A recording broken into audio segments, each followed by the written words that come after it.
Welcome to the Hollywood Raw Podcast, Raw Rundown, where we go over the top 10 stories of the week in the world of entertainment news. My name is Adam Glyn. Over there is Dax Holt. On the middle of the week on the Hollywood Raw Podcast, Dax and I usually, gossip with each other. Sometimes we have a guest. And then on Fridays, we drop our top 10 stories of the week. By the way, did you see Giorgio Armani died? I saw this news just break. Yeah. Giorgio Armani. I know you were a fan of his cologne, but Armani died at the age of 91. But yeah, this one just broke. It looks like Thursday morning. Sky News announced it. So that's just a huge name in the fashion world. He didn't make our rundown because it's brand new, but obviously a huge name that a lot of people know about. So 91 years old. They don't say bring it up. Yeah, 91 years old. They don't say the cause of death, but it sounds like he had a good life. And I mean, Giorgio Armani, it's just people, he could walk down the street, people wouldn't know who he was, but you hear the name, you're like, oh, Giorgio Armani. All right, let's get to the Raw Rundown, starting with number 10, Dex. All right, number 10, The Rock in tears. I did not expect to be talking about this today, but The Rock was over at the Venice Film Festival, and apparently his new movie, The Smashing Machine, was such a huge hit that he got a standing 15-minute ovation. Like, that doesn't sound right. He got a 15-minute standing ovation. Apparently the moviegoers were so impressed with his acting, with the movie, that, and that's the thing that they do at the Venice Film Festival, or really at the Cannes Film Festival, any of these, It's like, however good it was, they sit there and they clap, and I'm thinking, I feel like my hands would be tired after 15 minutes of clapping. That would take a really good movie for you to get me to stand for 15 minutes and do that. But it's now sparked a bunch of Oscar buzz after premiering at the 82nd Venice Film Festival. This is all per Variety. And this is all about the life of a former amateur wrestler turned MMA fighter, Mark Kerr. And this is one of the longest ovations yet since the film festival started. So this was a really big deal. Emily Blunt is also in the movie. And if you'll notice, go Google photos of The Rock. He looks very different. He has slimmed down a lot, taken off a lot of muscle weight, and that has sparked a lot of, not controversy, but commentary online, people talking about how different he looks. I don't think he looks bad. He just looks different, and I'm sure he'll put it all back on. I'm sure it's for the role. So kind of interesting. Have you seen the photos of him? I did see the photos. I mean, he looks good. I mean, he almost looks like plastic looking because he's like, there's no hair on his body, and the only hair he has is his eyebrows, really. And I wonder if he even has hair on his legs. But I mean, he doesn't look bad. He looks good. He almost looks like, which I guess when he gets sweaty, he looks almost like shiny. The 15-minute standing ovation, so unnecessary. I mean, it's like, honestly, like, at what point does it start to like sort of almost die down? It's like the wave at a baseball game when the wave starts going on. It's like, okay, does the wave start to phase out, or who's the one that's keeping the ovation going? Like, no, keep standing, keep clapping. Well, I was just thinking, like, is there like a timer that you're like, okay, guys, if we do it for 16 minutes, that is going to now get in the news because it's going to make sure that it is now the longest ovation. So if we all just keep clapping, I just feel like I'd be over that shit real fast. Yeah, I mean, listen, it's definitely good promotion for the movie. It could be honestly, it could be like the studio behind it trying to keep that clause because it does make a story. They did the same thing. I mean, again, that's really interesting, Adam. I think you're onto something there. If there's people in the audience that are from the production of this movie, whether it's the director, the producers, the film company behind it, and they're just like, if I keep clapping, everyone else will keep clapping, and they just are out there to keep doing it, that will like make a really long standing ovation. I mean, definitely there's excitement for the movie. You're very curious about it.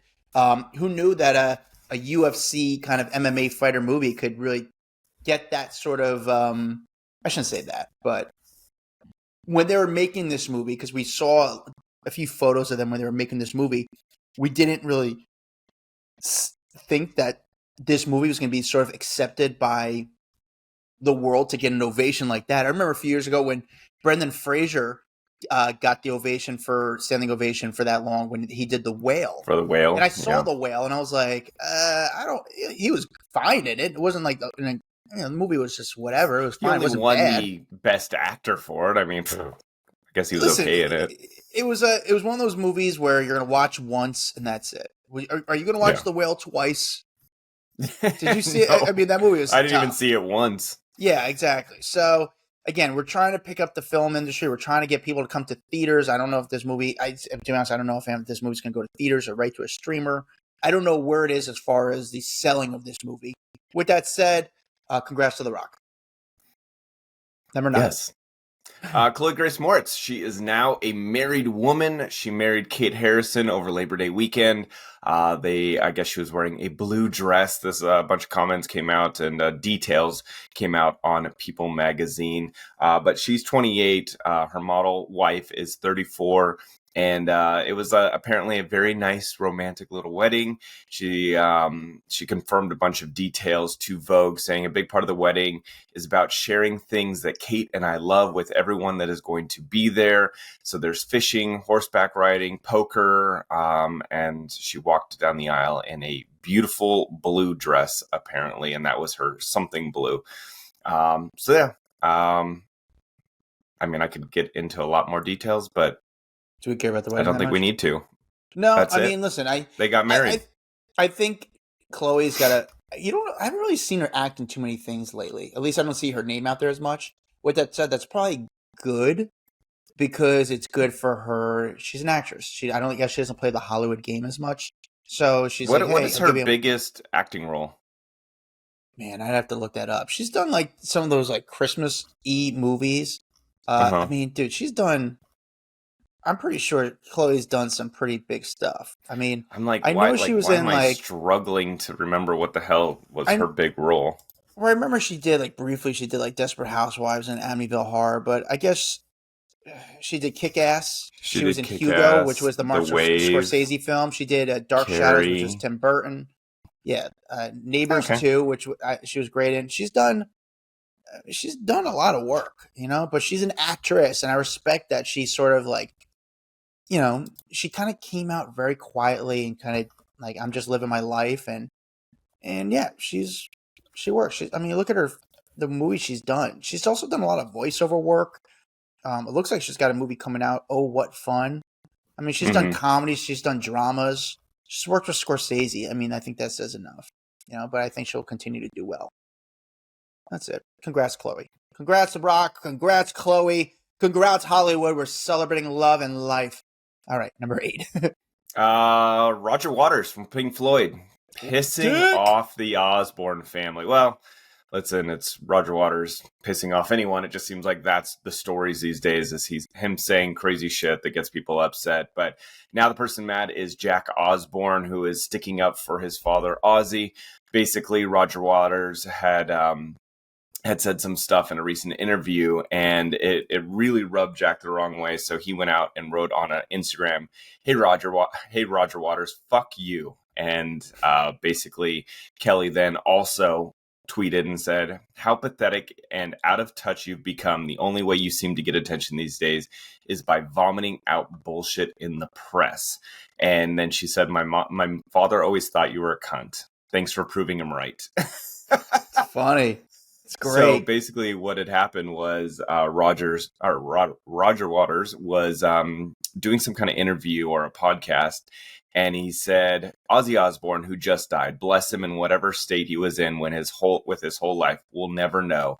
And then goes on to say, although he was all over TV for hundreds of years with his idiocy and nonsense, the music, I have no idea. I couldn't give a fuck. I don't care about Black Sabbath. Never did.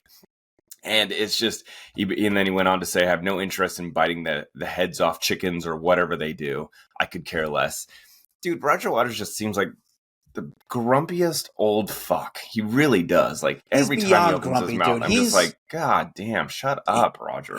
He's beyond grumpy, dude. I mean, total anti-Semite. He said stuff about, about the Holocaust and, Israel, and I'm not getting down that road, but like, I'll say about the Holocaust stuff. I mean, if you Google his remarks about, stuff that he said about, the Holocaust is he's just wild. really offensive all the time these days. He's talked shit about the Weeknd and Drake, minimizing their achievements. I mean, he's just the guy is. Honestly, it's like he's almost ruined his legacy of everything. If he just shut up, it's like, dude. But here's the thing: is you're entitled to your opinion, even though I disagree with it. To the I'm totally opposite side of what his opinions are politically. But guy like Bruce Springsteen, and I know this in my life, a lot of people are sort of like they love Bruce, but since he's been a little bit more outspoken in politics, they've lost interest in him. Do we say the same thing to Bruce, even though it's like not as extreme as Roger? I think this is why why a lot of celebrities get nervous in speaking up when it comes to politics, because it's so polarizing right now. And the second they say something, it can turn off a massive part of their fan base, right? Like, I think that's just honestly why people stick out of politics, because they know that it's like, what is gonna, there's no good to come out of it. You're just going to piss people off. Yeah, I think that's all it comes down to. I understand people want to use their voice, but also I think for a lot of people just want I like you for this. Stick to your lane. I don't care about your political opinion because it's not educated. I'd rather do what you're best at, and I don't think your voice is your opinions politically really make a difference. So it's weird, even though I think Roger Waters is just an insane person, like totally ruined all of his credibility from a rock legend to just a nut job. Number 7. Succession star Nicholas Braun was arrested for DUI this week. You know him, obviously. He became pretty big on Succession, but he was going through Moulton Borough on Friday night, got pulled over, and landed in the Carroll County lockup for about an hour before he was walking free on his own recognizance. There was no bail, just a court date set that's coming up. They didn't get a mugshot, which was kind of interesting. Whenever someone gets arrested, especially a big celeb, you're like, ooh, let's see how this mugshot turns out. Well, I guess the police camera was not working that night, so they did not get any photos of him. He was arrested on suspicion of DUI, impairment, and operating without lights. This was all according to court documents, and he is now scheduled to be arraigned on September 16th. So a lot of people know him as Cousin Greg on Succession. I don't think this is going to get a ton of press beyond this. I mean, unless he gets just some kind of jail time. But I feel like this will be one of those stories. Like, he's not the most massive star on the planet, so I think that this one will kind of come and go, and it'll be on its way. Yeah, I think he'll get a little bit. The news story will come back once he gets the sentence, which I would imagine would be 6 months of losing his license. I think he lives in New York City, so he probably doesn't have to drive too much, unless you're like Justin Timberlake, who like fights it to the extreme. Which that one, I got to be honest, the lawyers did pretty well with that one, because we still don't even know what happened with that Justin Timberlake one. Like, was these cops out to get him? Was he really not drinking? Was this cop, like, they made this whole storyline and so much going on with it. And then it sort of died out when Justin Timberlake got his DUI. That was a weird one. Do you agree on that? It was a weird one, but and we still never got all the answers. I feel like, remember, it was almost like he got set up. Like, that's what we thought. Like, yeah. They turned it like he was getting set up, that someone from the hotel tried to go after him. But again, he was behind the wheel impaired, so he was a fucking dumbass. Like, I'm sorry, but you have the means, the wealth, the fortune. Like, you should not get behind the wheel. Call an Uber, bro. If you had all the money like someone like Justin Timberlake, would you ever drive Dax, or would you always have a driver? No, I love driving. I like being behind the wheel. So I think if I had to like drive to LA every day like I used to when I was at TMZ, then yeah, I'd be like, okay, cool. Like, taxi me up there, chauffeur me up there. But I enjoy driving. I wouldn't want to give that up. All right. Number 6. Taylor Swift to perform at the Super Bowl. Maybe. That's all we know so far. So basically the NFL commissioner Roger Goodell was on the Today Show, and he's being asked all these questions by Samantha Guthrie, and she said, well, Savannah we would love to see Guthrie, I'm sorry. Guthrie? Yeah, we would always love to see Taylor play. She's so special. And Roger is basically saying, yeah, we would love her to do this. And Savannah's like, is it going to happen? And he's like, well, I can't say anything about that. And she goes, is it a maybe? And he goes, it's a maybe. So maybe Taylor Swift will perform at the Super Bowl halftime show. We don't really know at this point. They have not announced who is going to be the singer this year, the performer. Obviously, we just started the NFL season right now, so we got a long way to go. But this would be, I think everyone's waiting for that. This would be a good year. She just released, she's releasing the album, the engagement, the whole thing. It really would be a perfect year to have her perform halftime. The only thing that I could see being a negative is if the Chiefs aren't in the Super Bowl, that could be a little awkward, right?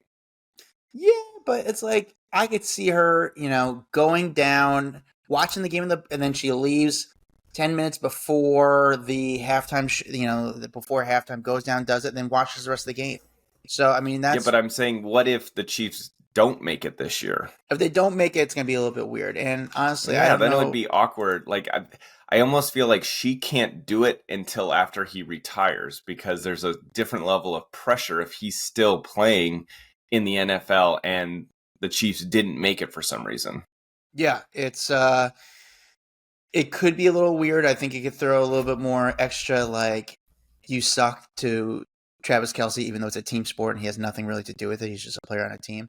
I don't know. I think ultimately it's a win-win. So we'll see if she. Let me ask you this, Dax. Maybe not this year, but at some point, do you see Taylor Swift doing the Super Bowl? Oh, 100%. She has to. Like, she is a no-brainer. Like, get her on that stage. She's a great performer. It's just a matter of the right timing, I think, with her performing. Yeah. I guess this is the one. This is like the only Super Bowl show that we're all waiting for. Like, it's like, all right, it's about time. This is it. You're the only person that could really do it. Because I don't know. I'm saying it now. I think Kendrick Lamar's was a miss.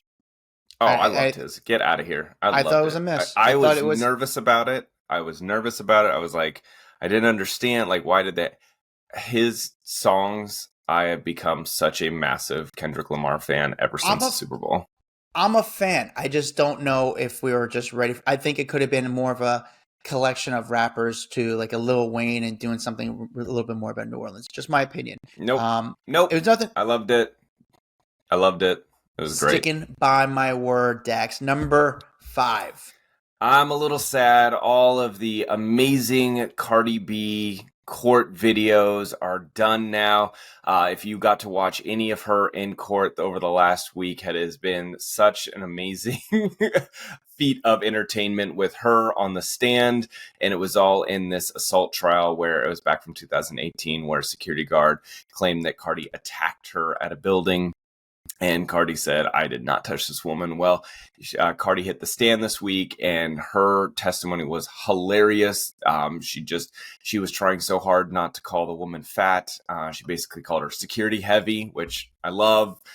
She said she could obviously protect a building. I mean, she had all these descriptive words to other than to call this woman fat. But then she was just funny. Like the lawyer, was like, I don't understand why your hair was blonde one day, dark the next day. She's like, they're wigs, you idiot. Like, what are you talking about? She was seen falling asleep in the courtroom. Like, it was such good entertainment, but she has been cleared of the $24 million in this assault trial. So she was very happy about it. She went out and spoke to the media after being let out of the Beverly Hills building and not Beverly Hills building, I'm sorry, Los Angeles building, and talked to the media about how she said, I will go to my deathbed and I will say that I never touched this woman. I did not touch this girl. I did not touch her. She was basically in there for a money grab. But Adam, did you see any of these videos? They were so good. I saw the videos, and I gotta give Cardi B props. I think she took full advantage of this situation and made it into a commercial for the Cardi B brand. I mean, so good, yeah. So fun, and just made her so likable.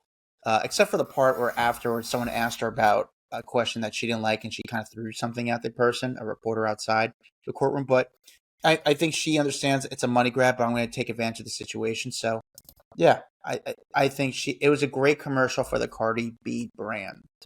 Absolutely. She's just so likable. Yeah. But you love the memes coming from this, huh? It was so good.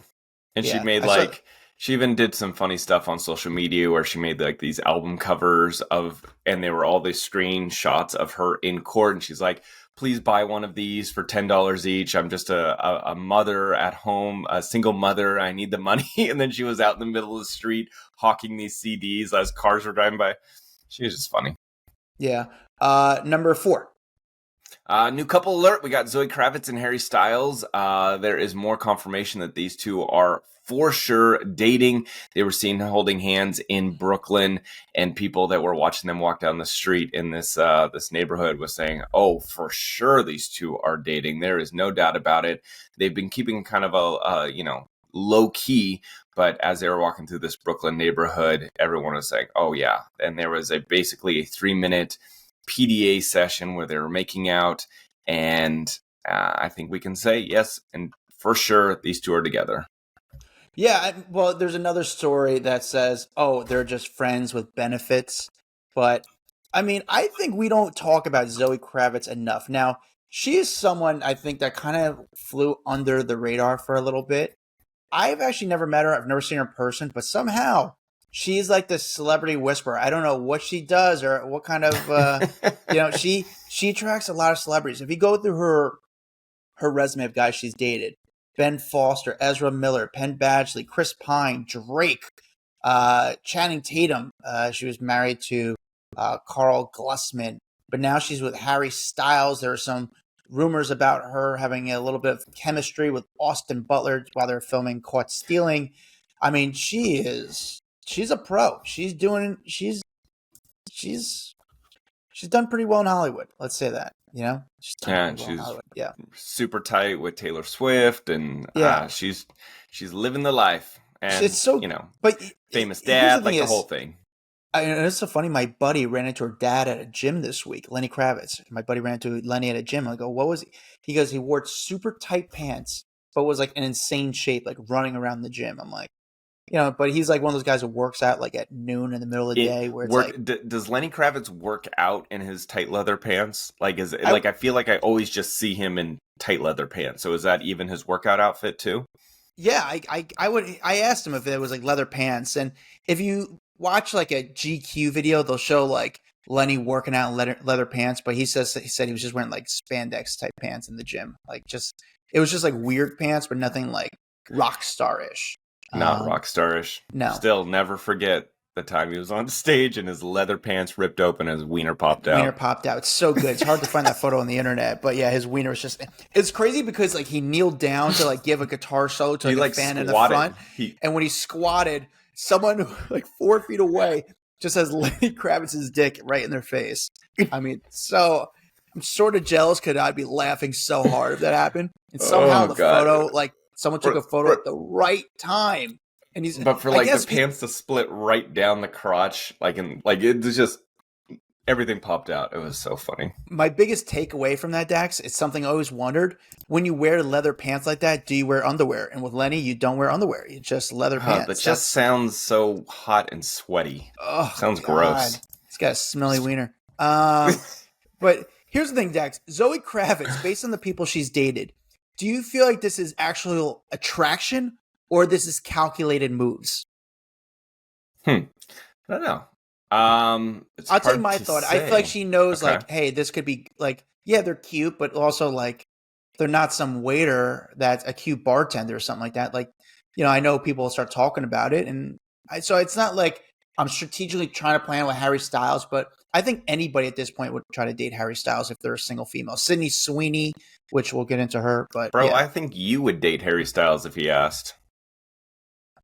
If he gave me health insurance, probably. That's the thing I like. I'm like, Harry, I'll do this, but if you give me health insurance, dude, with benefits, I'll do it. So we can sign on to your account. Okay. Yeah. Dex, what number we got? Number 3? Number 3.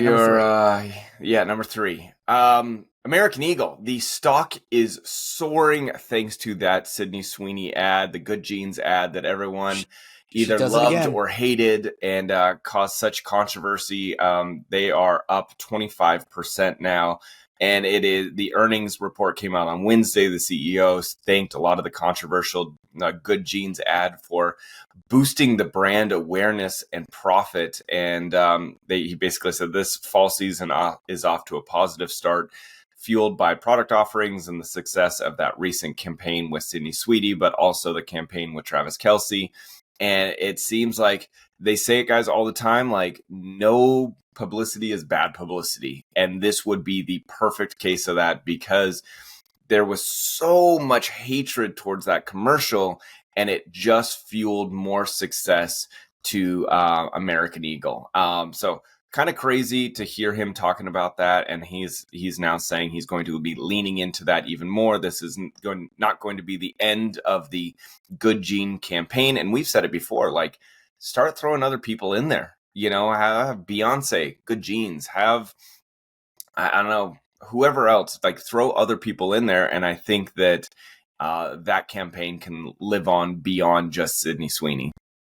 Yeah, I mean, Sydney Sweeney does it again. She is good for business. I think what it shows between, this summer of Sydney Sweeney of what she could do for a brand and really kind of shake things up in sort of an interesting, unique way where it's not necessarily like positive, but like it moves the needle. And I think that's what people care. Like they're like, no, we need to move the needle. We need to kind of show her out there and get their name out there. So she's crushing it. She's on another level, and we're not done with Sydney Sweeney today. But why is it always like, why does she have the golden touch right now? That's what I don't understand. Like everything she touches does really well. And I don't understand this allure. Like, I don't get it. I don't know. Yeah, she kind of came out of nowhere, and obviously with Euphoria and all these things, but like, why is it that she is so good at marketing herself and everything that she's doing just skyrockets?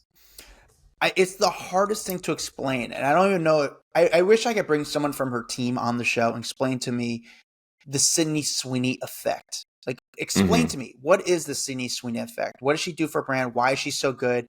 Is it just creates conversation?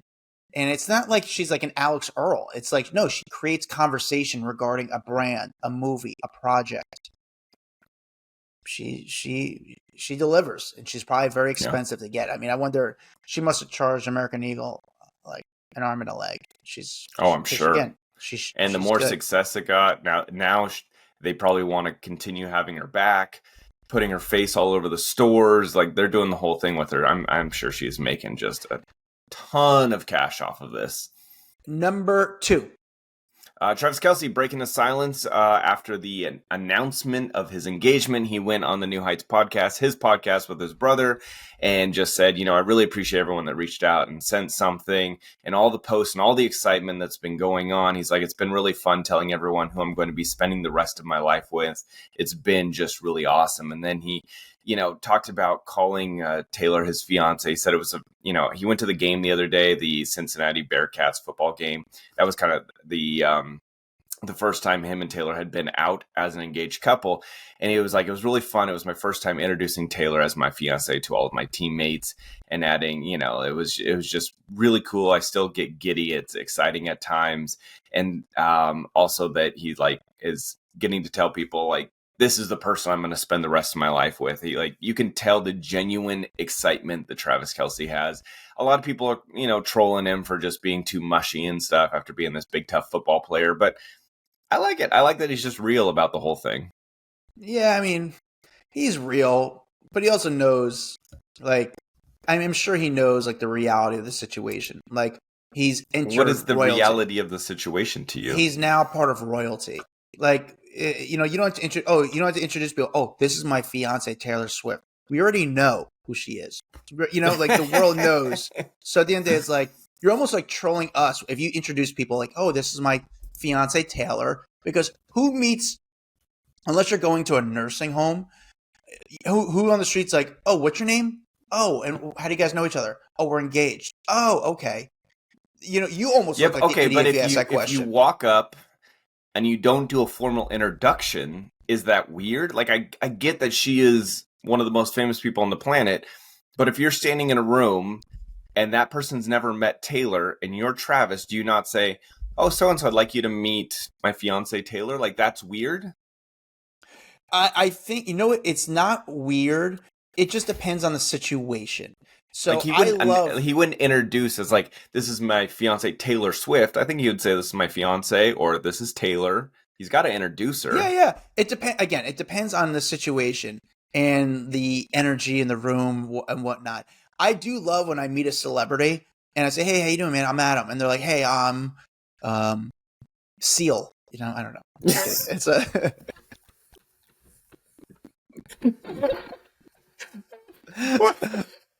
Oh, that was a really random Seal. name. Your name's Seal? Yeah, Seal. Like, oh, okay.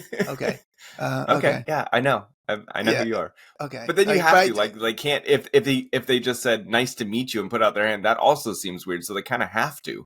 So, but it's actually not, that's what if you're a celebrity, by the way, and you're like kind of going for like a cool name or a one word name, just consider that. Like when you meet people, you're going to say, "Hey, what's your name?"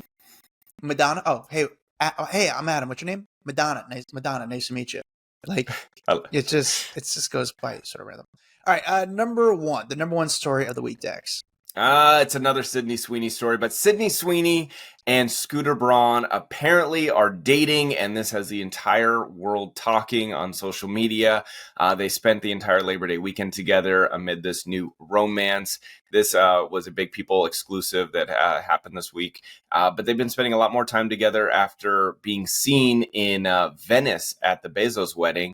They have now been hanging out, seeing where things go, and that is according to a source. And they basically said, listen, it's like casual romance, and it's not like a full-blown thing, but it's a casual romance right now to see where it leads. And if you, obviously Scooter Braun, if that name doesn't fully ring a bell for you, that is Justin Bieber's old manager. He also managed a bunch of people, Carly Rae Jepsen, and who else? It's like he's repped a lot of people. Kanye for a little bit. He had Kanye for a little bit. But he was also the one who famously bought Taylor Swift's album rights that really royally pissed her off. And that's why she did all of her own versions, Taylor versions, because of him purchasing the rights to the albums. He has since now sold them back to her, or he sold them and they made their way back to her eventually. But he was very much hated by Taylor Swift. And is Sydney Sweeney, is she friends with Taylor? I'm assuming not, or this might not have happened, correct? That's a good question. I don't know. I've never seen, I think Sydney is not part of the Taylor crew. She seems just like a cool person. So, but yeah, she's not part of that Taylor crew. But yeah, I don't think people are expecting this. Scooter is very successful. He's good at business. He knows a lot of people, very well connected. Sydney is one of the biggest stars out there. I saw a story that Scooter was obsessed with her, but we don't know. I think the story said that he was obsessed with her after meeting her at the Bezos wedding, and then they like parted ways, and he was just like obsessed with that meeting and wanted to spend more time with her.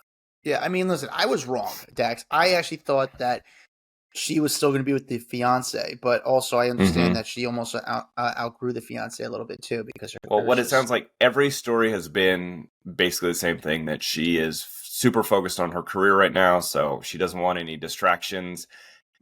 But this seems like this might be a fun thing for her. I will say this story broke, and then it also, every other major outlet also had an exclusive angle on the story, which makes me think her people have gone into overdrive to put out bits of information so that every outlet had some exclusive detail, some exclusive story to make this story get even bigger a lot quicker. Interesting take, Dax. Very interesting take. And then you wonder if it was her or if it was him. Because we know that she is the mastermind for publicity, so true. Let's not take that away from her. Very good take. We'll see. Do your thing, girl. We'll wait till the paparazzi shots of the first time they're hanging out together alone come out. But until then, my name is Adam Glyn. Check me out at Adam Glyn on Instagram. Follow Dax Holt at Dax Holt. Follow our private Facebook group, Off the Record. It's a fun community where we all hang out and BS about the stupidness of pop culture. And we'll see you guys next week. Later. Guys, hope you like that video. We got a lot more where that came from. Hit that bell, like, subscribe, share with a friend.